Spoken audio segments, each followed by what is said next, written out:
time to hide the eggs, you want to make sure that you're bending appropriately to do so. So, not just rounding the back and letting the legs straighten out. You really want to think about either squatting into it or even making sure that the back is flat and you're really hinging for it and getting those hips back behind you. Now it's time to stuff the basket. You want to make sure that the basket isn't so low that you're doing a lot of bending over. Instead, make sure the surface is high enough that you can bring the basket to you and avoid countless bending over.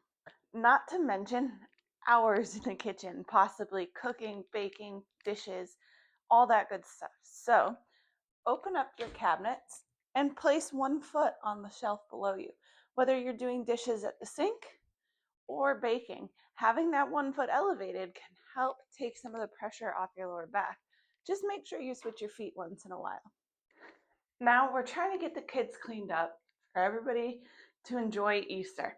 And you don't have one of these fancy handles that you can pull down. You want to think about coming down into a half kneeling position to help wash the kiddos. Or you can even think about, yes, putting one foot in the tub and sitting on the tub ledge and making sure you're straddling it so that you can help from here instead of bending over and killing your back for 20 minutes washing your kiddos. Guests are on their way and you need to vacuum this rug before they get here. Just make sure that you have one foot in front of the other and a slight lean forward. Really thinking about keeping that 3-point stance and making sure that you have that slight lean forward.